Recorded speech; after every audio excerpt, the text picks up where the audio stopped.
trying to go bat for bat with me with leaders, bro? I get it. Okay, I'm broke. All right. Thank you, bro. I get it. I got a Ploofy around here somewhere too. I get it, dog. I'm putting you on Twitter for this, dog. Dog, I get it, bro.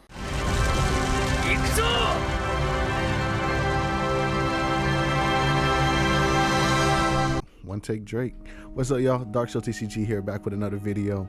And today I got for you a video on One Piece opinion. So I polled the internet, I polled Twitter and Discord, and I asked this guys, like, I need some hot takes, guys. I need something to stir the pot. I need some controversial opinions on the game and state in general, or just some opinions about how you guys feel about the game.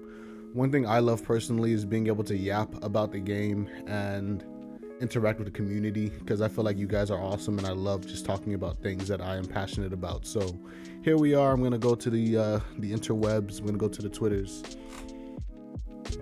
I'm gonna edit out this camera in post-processing, or not. Anyway, here's the tweet. So my opinion was, I don't see why Lucci still isn't the best deck in format right next to BY. If Lucci techs for Dofi, then it really has no bad matchups outside of BY Luffy. It's almost like people are just tired of playing Lucci. The deck didn't fall off. People just want to play the new things. So new toy syndrome, I feel as if it's like real. Lucci was already a deck that, like, you just took the L against the BY matchup, and then you took the fact that you were like 55-45 into every other matchup in the game. Just because the deck was that strong and it has like the strongest Moria outside of BY's Moria, but BY kind of needs a little bit more setup. Still, I think people finding out BY was the best deck in format was just like a little late, and then I guess RP Law existed. But anyway, I don't see why Lucci still isn't like BDIF outside of BY. Maybe BY isn't up to gatekeep it, but I still think people are still taking it. Yeah. Second opinion, my dude Dogburn, he said, hot take, you should only be able to trigger 2 times a game. If you trigger twice and see a third one, you're unable to activate triggers. I'm like, this is kind of cool, because triggers, people don't like triggers in One Piece. I used to play Enel a lot, so like triggers carried me a lot outside of just like the game plan. And I do feel as if like that luck aspect kind of ruins games, because you literally can like do everything right and then get hit by the Beige and just lose, or get hit by the Zero Cost and just lose. Because I know it's already a difficult deck to beat, even if you do know what you're doing already, or the ideal game plan is to stack 3-4 bodies and just being able to swing X amount of times to clear life. But it comes to a certain point where they're just like, if they see everything, if they see their healing and they time their big bodies and they time their Rygos and they time everything perfectly, it kind of just feels like impossible to get over. So I like the idea of making triggers a little bit less impactful, being and adding that aspect where it's like you have to really choose when you're gonna get these triggers. But sometimes an Enel can just like not hit any triggers and hit only one that game, and that was the one that they needed to win. And this doesn't go beyond just like Enel.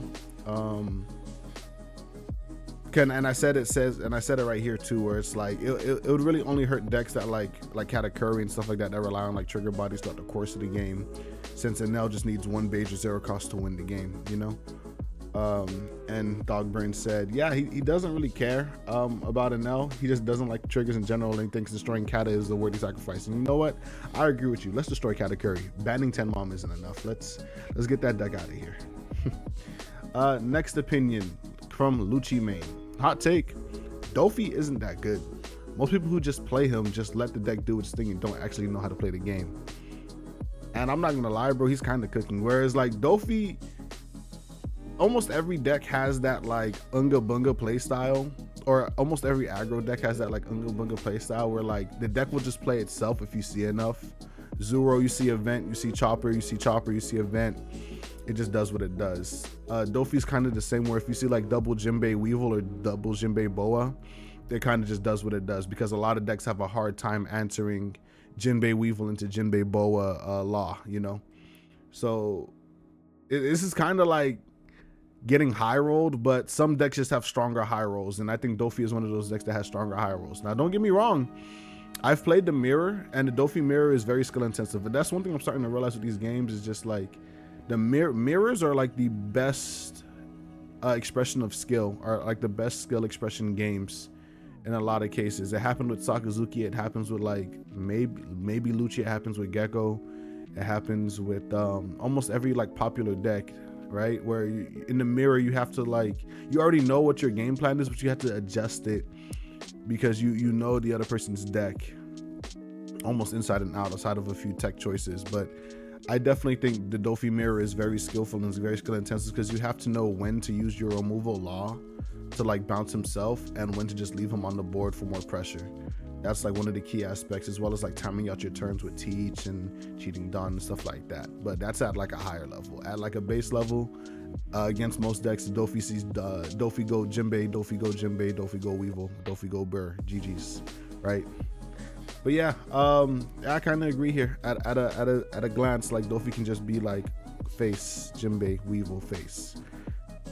It is what it is. Hot take. This is owned by Kyo TCG. Nothing needs to get banned. People just need to get better and adapt. If you're struggling with a matchup, instead of just complaining about it, practice it and just get good. It's a skill issue, guys. You guys just need to get better. Lucci into BY Luffy. It doesn't matter if it's board unblockable, bro. Get better. I'm sorry, not unblock. It doesn't matter if you can't interact with his board, bro. Just get better. Like it doesn't matter if you're playing Zoro into an L and you literally can't stick a body for 4 turns in a row, bro. Just get better. So this take, I'm gassing them. I'm like, yo, bro, you feel me? Pop off, because I'm not here to judge. We listen and we don't judge. We listen and we don't judge, bro. Pop off, man. If you feel as if nothing needs to get banned, people just need to get better. Hey, who am I to tell you different? Whether I agree that like we shouldn't be banning things, but that's more from a card design standpoint. Bandai shouldn't be printing Black Maria and it not be leader locked to Zephyr and Animal Kingdom Pirates. Listen, they can find a way. You can just retcon the lore, make Black Maria a former Navy or whatever. She was a double agent like X Drake, and like who's who, because he's like former CP for some reason. I don't know. I wasn't paying attention during Wano, but do the same thing with Black Maria. Make her former Navy and Animal Kingdom Pirates, and make it so that like she can only be played with Zephyr and Animal Kingdom Pirate leaders. That's all they had to do. And then like in Sakazuki's case, they just gave Sakazuki custom cards. He got Urakamano Sword. He got Hound Blaze. Moria is not a custom card, but Moria is also another card that should have locked to Thriller Bark types. Like let him be played in every leader, but let him only choose Thriller Bark Pirates as his targets. Rebecca too, let her be played in every leader, but let her only choose Dressrosa type targets. Right? So those were just like card design things behind Bandless. So I think RP Law and Sokka can come back today if they do, like if they just ban / restrict Moria, like restrict Moria to 2, ban Rebecca, ban Black Maria, and then we can get these decks back and we can really see what's going on. But in terms of the skill issue thing, sir, I disagree with like it's a skill issue when like RP Law is bottoming everything while establishing 2 bodies, and Sokka is like bottoming / KOing everything while establishing 3 bodies, right? You can't really like outplay removal. The only way to outplay removal is to either not play anything or to play bodies that are difficult to remove. And then even then you have to see them, and usually they aren't searchable. In a lot of cases, like Hawkins was searchable, but RP Law players figured out how to play against that. They just bottom and rest their units, and then they bottom your Hawkins, right? So it's like you can try and outplay and outskill the removal decks, but they'll just adapt and outplay and outskill you. So it's like a back and forth. Anyway, Keo, I appreciate the input, dog. For sure. Just get good, guys. Then this one comes from Marineford TCG. My hot take is that the game is in a pretty good place right now, but would love to see more resources given to local events. In Europe, we still don't have store regionals. They have 1 wave of store treasure cups and nothing since that. It's a real shame. Yeah, I'm not gonna lie, them Europe boys are struggling. Their starter decks got delayed for like 2 weeks, and they were still playing OPO8 format for 2 to 3 more official tournaments. And they still don't have store regionals. Store treasure cups are bad. It feels like globalization is a really big issue for Bandai. I don't think this is more of a hot take. This is just more of like an opinion, and I think it's an opinion that's like rightfully held. Bandai needs to do better with globalization and stop making 14 different card games. Anyway, anyway, they're not gonna listen to like, you know, 5 subscriber Andy over here, 5 viewer Andy over here, but I really do want Bandai to just focus on like one game, you know. And I know that's like different departments and different teams and stuff like that, but at the end of the day, it's still resources and budgeting. You're splitting across from your entire organization to support these efforts. So, you know, I don't want people to lose jobs or anything like that, but maybe you can consolidate resources and just merge teams and allocate more support towards more popular games. But I don't know. I don't own a multi-million billion-dollar company. Don't listen to me. Anyway, next opinion. So this is from my friend's Discord. I'm not gonna dox them or leak their Discord. This is the homies. Singleton format would be nice. Black gets only 1 Moria, 1 Rebecca. Yellow gets 10 drop Ace. Only 1 8 cost Kid. Dofi only gets 1 Jinbei. So limit all of the powerhouse cards and all of the strategies. An extra format, Singleton format. So like playing that Highlander format. I think it's like from Hearthstone. Maybe Magic have call it Highlander as well. But playing that there can only be 1 copy of each card in a deck would be really cool. Maybe in the beginning, and then you figure out that like the aggro decks are just like the best decks because you know, you have to pick infinitely bad 2Ks to get 12 2Ks, right? That have no synergy with your deck, and your color may not even have that many 2Ks. Or you just get high rolled by your opponent that saw their 1 of Geckomoria. Black only gets 1 Moria, 1 Rebecca. Restrict Moria, restrict Rebecca. I'm restrict Moria, ban Rebecca. That's always been my stance. Or you just eroded him. Yellow only gets 1 10 drop Ace. Ace is not really a problem. He's only really played in the Nell.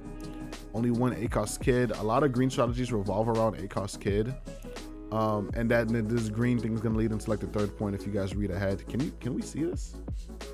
Can I zoom in? How well can we see this? Let's just zoom in a little bit. Zoom in a little bit. Limiting ACOS Kid. I don't think ACOS Kid is a card that needs to be limited because green doesn't really have a lot of counterplay to it being removed until OP10 when we get to Shigi. So I think green is fine. Kid is fine. Dofi only gets 1 Jinbei. So with Jinbei, right? From the opinion earlier, Dofi isn't really that good if you really think about it, because Dofis, when they don't see Jinbei, bro, they're kind of on the struggle bus. Yeah, the deck is strong, but being able to cheat out an extra 4 cost for like free is the mainstay of that deck. So if Dofi ever actually becomes a problem, which I don't think it is, just because of how fragile it is already. If Dofi ever actually becomes a problem, that's the card you hit, and you don't even ban it. You literally just limit Jinbei to 2, and you make it so that like they don't high roll as much. Not high roll, but they don't like get those super powerful turns as much. Also, I think getting limits to a card in decks in place of a ban would be nice. Don't kill a deck by banning the leader. Limit cards or restrict cards from being playing. Card design. One piece of opinion. Card design. Bandai, design your cards better so we don't have to ban leaders. I think banning leaders is actually a sin. It's actually a waste, because this whole system where we're like banning and repitching promos with like more balanced versions, genuinely it can be solved if you just ban the leader for a format, wait till next format, and then ban the card that busted the leader. Because I get it, you don't want to ban Black Maria right as Law comes out, or her set comes out, because you want the product to sell, but you've kind of already sold. Anyway, weird distribution things. This one is one of my favorite opinions, actually. Green is still the worst color of the game and needs better cards. If it wasn't for Bonnie leader effect being as OP as it was, it would have 0 representation. How many green decks aside from Bonnie have been meta since Bonnie, right? Before like Bonnie, it was like green, purple, Doflamingo, and that was after we had like the biggest ban list ever, where they banned Newgate. They banned Newgate. Boat was banned.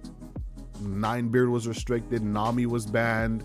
Curly the Dawn was restricted. Like, bro, Red had to eat dirt for green, purple, Doflamingo to get a top. And then before that, it was like Kinemon and started that Kid back in the day, you know, before we actually had strategies. And then Red Green Law wasn't a green deck, bro. Red Green Law was a red deck. Like, we're not gonna sit here and say Red Green Law was a green deck.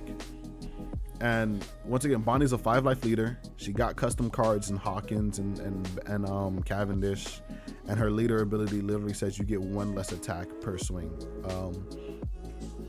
Yeah, if it wasn't for Bonnie being Bonnie, bro, green would just have 0 representation. And it sucks because green is like the fair color, meaning that it has to eat the dirt, and it has to say that, like, okay, if my opponent doesn't do unfair things, then I have advantage. But card games inherently are, if your deck is unfair, then you win.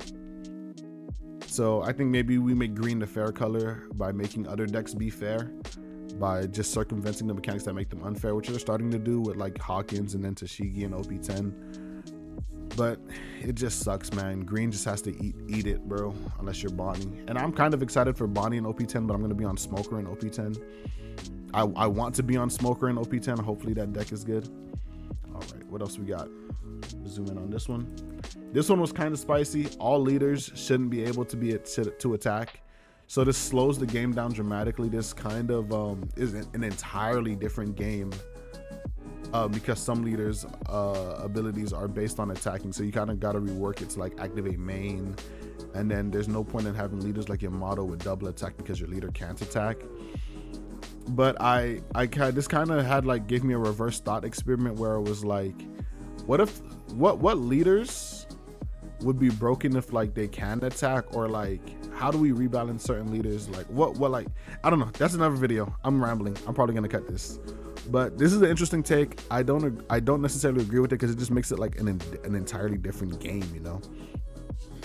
So I don't have too many thoughts on that. Next opinion is best of 1 in any game and 1 mulligan is pretty cringe, especially in bigger events. Going X2 is bye-bye.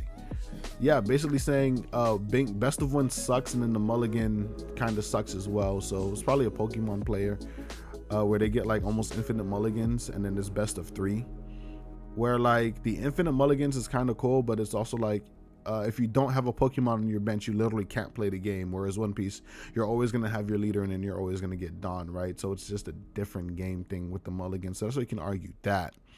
And then the same thing for the best of 1 system. Like you're always going to get a mulligan and you're always going to see certain pieces. And then it prevents high roll, you know, just getting high rolled and having a non-game for best of 1.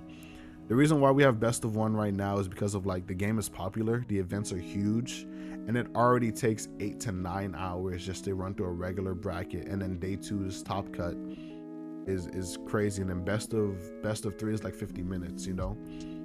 I think maybe if we get smaller events and a lot more events, right? But we can then sort of make the transition to best of 3, right? Where we're just playing 6-round events, but every round is best of 3, and then there's no top cut because everything's already a best of 3. So like you play your 6 rounds of Swiss, you play your best of 3, your tiebreakers are calculated a little bit better, and then finals is already a best of 3, and then you have your first, second, third, fourth, and fifth place, you know. I can see that being one way, but then we have logistics issues and all of that. But I like best of 3 as a concept. If we can get it worked out, I would definitely enjoy it. The next we have Enel has to get banned. Every hill card in the game makes him more OP and fun to play against. As an Enel main, I got words for you, bro. I'm not gonna lie to you. I'm sorry, as an ex-Enel main, I have words for you. But I kind of get it. Enel is kind of like an evergreen leader, where it's like the more yellow stuff that they print that isn't super restrictive and super leader based can kind of just go for him. But another thing about Enel is that he's kind of out of favor because of Blackbeard.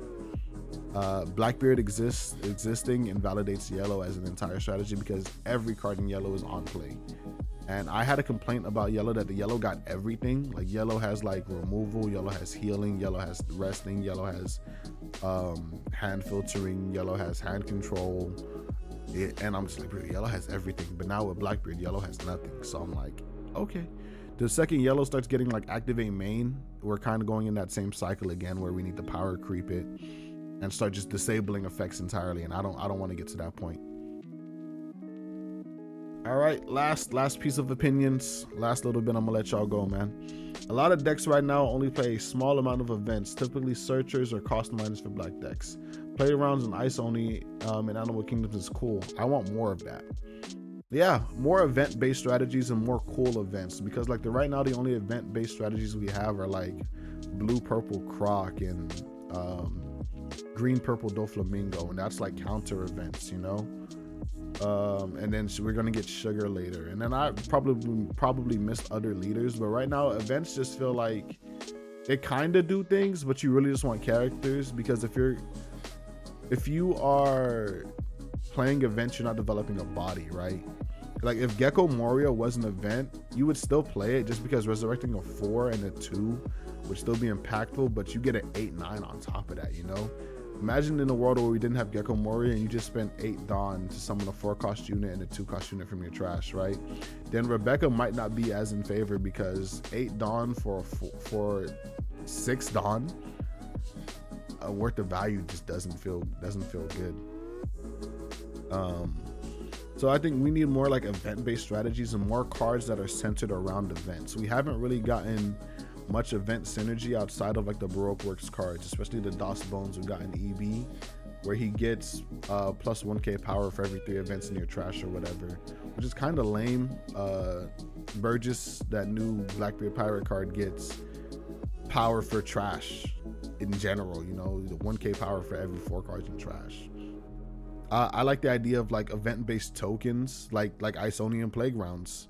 I like the idea of cards that like get their cost reduced if you spend Dawn on an event. So like a 6/6 that if you spend for every Dawn you spend, it costs 1 less. So you red rock something and then you get to play a 6/6. That sounds pretty strong, right? That sounds pretty good. And then more just like synergies, like events that revive and do something, of cards that more buff events. It just feels like events are a little bit to the wayside, and they just put whatever on events. I think more focus needs to go into them. It feels super sacky. And then yeah, the second point, it feels super sacky to control the whole game. Then one trigger or event destroys your game plan. I feel like it would add some powers to decks that fall well outside the rogue status and set a higher skill ceiling for more talented players. I forget what he was responding to here, so I'm gonna skip it.